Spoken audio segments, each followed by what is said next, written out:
시청자 여러분 안녕하십니까? BOA 뉴스투데이 시작합니다. 미국의 아프가니스탄 철군으로 발생하고 있는 혼란 사태를 두고 미국 의회 공화당에서는 철군 반대를 주장해왔던 의원들을 중심으로 거센 비판이 나오고 있습니다. 반면 여당인 민주당에서는 철군 자체에 대해서는 대체로 옹호하고 있지만 대피 계획 문제 등에 대한 지적이 나왔습니다. 첫 소식 이조은 기자가 전해드립니다. 도널드 트럼프 전 대통령 시절부터 아프가니스탄 철군을 반대해왔던 공화당 의원들은 강한 어조로 비판에 나섰습니다.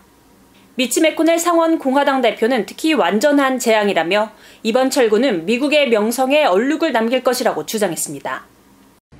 What we have seen is an unmitigated disaster, a stain on the reputation of the United States of America. Every terrorist around the world, in Syria, in Iraq, in Yemen, in Africa, are cheering the defeat of the United States military by a terrorist organization in Afghanistan. 공화당의 리즈 체니 하원 의원은 15일 ABC 뉴스 디스위크 프로그램에 출연해 이번 사태는 전 세계의 미국 역할에 영향을 미칠 것이라면서 특히 동맹국들의 우려 문제를 지적했습니다. And it is going to have ramifications not just for Afghanistan, not just for us in Afghanistan, not just for the war on terror, but globally for America's role in the world, the extent to which America's adversaries know they can threaten us, and our allies are questioning this morning whether they can count on us for anything. 공화당의 벤사스 상원 의원은 성명을 통해 미군의 아프가니스탄 철수는 최악의 외교정책 재앙이라며 탈출을 시도하는 아프가니스탄인들의 사진은 과거 베트남에서 공산주의의 승리를 굳히고 미국의 약점을 전 세계에 보여준 사이공 탈출을 연상시킨다고 비판했습니다. 그러면서 일각에서 제기되는 전 세계 미군 철수 주장은 현지의 현실을 무시하는 것이라고 주장했습니다. 공화당의 제임스 코머 하원 의원은 켄터키주 지역 라디오 방송 인터뷰에서 미국의 아프가니스탄 철군을 지지한다면서도 바이든 대통령의 이번 결정은 미국인과 동맹 대피 등 적절한 계획이 결여됐으며 이번 실패는 미국을 세계 무대에서 약하게 만들고 중국이나 북한이 볼 때 미국의 입지를 훼손시킨다고 주장했습니다. 민주당 내 중도 성향 의원들의 대부분은 바이든 대통령의 아프가니스탄 철군 결정 자체를 옹호하면서도 대피 계획이 결여되는 등 다소 성급하게 실행됐다고 비판했습니다. 바이든 대통령의 강력한 지원군 역할을 해왔던 민주당의 톰 카퍼 의원은 16일 성명을 통해 미국의 아프가니스탄 철군은 폭력과 불안정을 방지하기 위해 신중하게 계획돼야 했다고 밝혔습니다. 민주당 내 진보 성향의 로칸나 하원 의원은 트위터를 통해 미국은 아프가니스탄 전쟁이 20년이라는 시간과 2조 달러 이상을 썼고 미군의 개입을 끝내야 한다며 미국인과 동맹, 취약한 아프가니스탄 난민들에 대한 책임 있는 철수가 필요하다고 밝혔습니다. 이런 가운데 트럼프 행정부 시절부터 주한미군 철수 금지 법안을 추진해온 민주당의 루벤 가에고 하원 의원은 아프가니스탄을 패배시킨 것은 워싱턴의 엘리트층이라면서 그들은 아프가니스탄과 미군의 장기 개입에 대한 미국 대중의 의지를 이해하지 못했다고 주장했습니다. BOA 뉴스 이조은입니다. 아프가니스탄에서의 미군 철수와 관련해 백악관의 제이크 설리번 국가안보보좌관은 주한미군 철수는 없을 것이며 주한미군은 적으로부터 동맹을 보호하기 위해 주둔하고 있다고 밝혔습니다.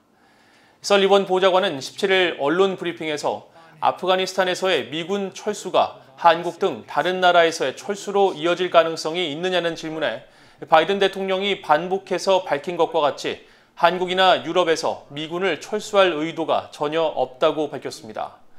이어 한국과 유럽 등은 미국이 오랜 시간 실제 주둔을 유지한 곳이고 내전도 벌어지지 않았다고 밝히고 주둔 목적은 외부 적의 잠재성을 다루고 적으로부터 동맹을 보호하기 위해서이며 한국 등은 미국이 아프가니스탄에서 주둔했던 것과는 근본적으로 상황이 다르다고 강조했습니다.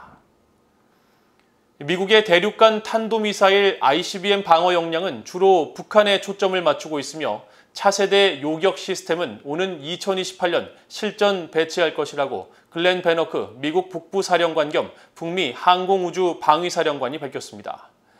베너크 사령관은 17일 미국 전략국제문제연구소 CSIS가 국토방위의 재고를 주제로 개최한 화상 토론회에 참석해 이같이 말하고 과거 사례에서 목격했듯이 북한은 지속적으로 탄도미사일 역량을 개발하고 있다고 강조했습니다. 베너크 사령관은 그러면서 우리는 북한 미사일 역량에 더 큰 진전을 봤다면서 북한은 미사일 개수를 늘리는 경향을 보이고 있다고 지적하고 미국은 북한이나 다른 국가들에 대응하는 차세대 요격 시스템 등을 개발해 오는 2028년 실전 배치할 계획을 하고 있다고 밝혔습니다. 레바논의 이슬람 무장단체 헤즈볼라가 북한의 도움으로 땅굴, 즉 지하 터널을 건설했다는 내용의 보고서가 나왔습니다. 이스라엘 민간기관의 이 보고서는 유엔과 미국의 제재 대상인 북한의 조선광업개발무역회사가 헤즈볼라에게 기술력과 자재 등을 공급했다고 지적했습니다. 함지하 기자가 취재했습니다. 이스라엘 민간기관인 알마 연구교육센터가 최근 공개한 보고서입니다. 레바논에서 활동 중인 이슬람 무장단체 헤즈볼라의 터널의 땅을 제목으로 한 이 보고서는 북한과 이란 간 커넥션을 부재로 달면서 이 지역 땅굴 건설에 북한과 이란이 관여한 사실을 고발하고 있습니다. 보고서는 지난 2006년 이스라엘과 레바논 전쟁 직후 헤즈볼라가 북한과 이란의 도움을 받아 기존 땅굴보다 규모가 훨씬 큰 땅굴 네트워크를 건설했다고 지적했습니다.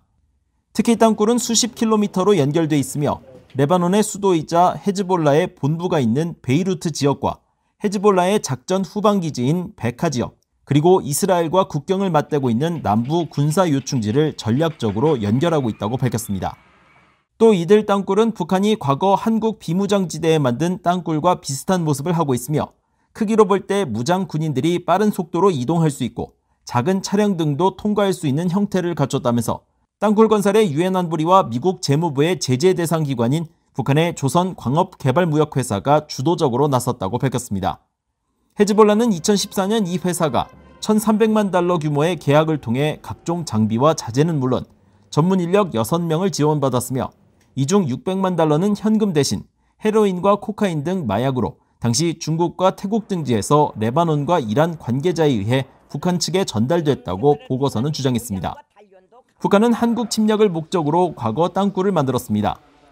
지난 1974년 한국 연천 인근 비무장지대 DMZ에서 제1땅굴을 시작으로 1970년대에는 2개의 땅굴이 더 발견됐고 1990년대에는 제4땅굴이 확인된 상태며 일각에서는 아직 발견되지 않은 남침용 땅굴이 더 있을 것이라는 주장도 나오고 있습니다. BOE 뉴스 함지아입니다. 한국 정부의 북한 인권단체 사무조사 등으로 재정이 어려워진 단체를 돕기 위해 미국 민주주의진흥재단 NED가 3년 전 미국 의회에 도움을 요청해 지원 금액을 늘렸다고 칼 거슈먼 전 NED 회장이 말했습니다. 거슈먼 전 회장은 17일 VOA와의 인터뷰에서 지난 2018년 한국에서 문재인 정부의 사무조사 등으로 재정과 기금 모금이 어려워진 단체들의 소식을 듣고 미국 의회 책임자들에게 이를 보고해 북한 관련 지원 프로그램의 예산을 증액해 돕고 있다고 밝혔습니다. 미국 의회는 앞서 2020 회계연도 예산안 가운데 북한 인권 증진 목적으로 민주주의진흥재단에 600만 달러를 배정했으며 재단 관계자는 이 가운데 552만 달러를 관련 단체들에게 지원했다고 밝힌 바 있습니다. 거슈먼 전 회장은 정부의 외교적 우선순위로 인권과 민주주의 추구 정책이 상충될 수 있다며 과거 소련과 군비 통제 협상을 하면서도 민주주의진흥재단 같은 민간단체들을 통해 인권과 민주주의를 동시에 추구했던 레이건 전 행정부처럼 비정부 기구의 독립성을 한국 정부가 존중해야 한다고 강조했습니다. 지난달 은퇴한 거슈먼 전 회장은 1983년 재단 설립 당시 초대 회장으로 38년 동안 NED를 이끌었으며 1999년 한국 북한인권시민연합의 국제회의 지원을 시작으로 북한 인권 개선과 민주화 프로그램을 확대하는 등 북한 인권 문제에 대한 국제 공론화에 큰 기여를 했다는 평가를 받고 있습니다. 이상으로 BOA 뉴스투데이를 모두 마칩니다. 시청해주신 여러분 고맙습니다.